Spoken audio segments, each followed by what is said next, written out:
I want to ask you this question that I hear all the time, Okay. doctor, is what are the warning signs to identify when a loved one is experiencing the first steps of Alzheimer's?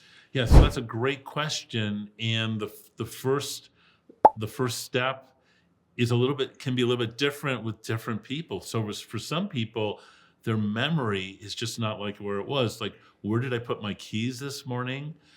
But it's interesting with certain types of Alzheimer's, it's not the memory that goes first, it's the emotional connection, which is tricky, right? Because you can have people with anxiety or detachment Yeah. or depression.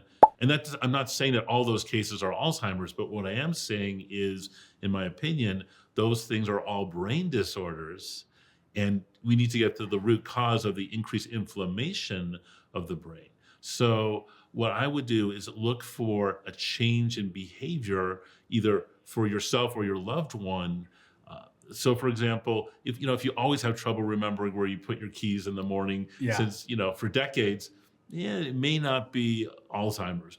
But if it's a new change, or if you forget how to run the stove, or something very basic, to me that would be a red flag.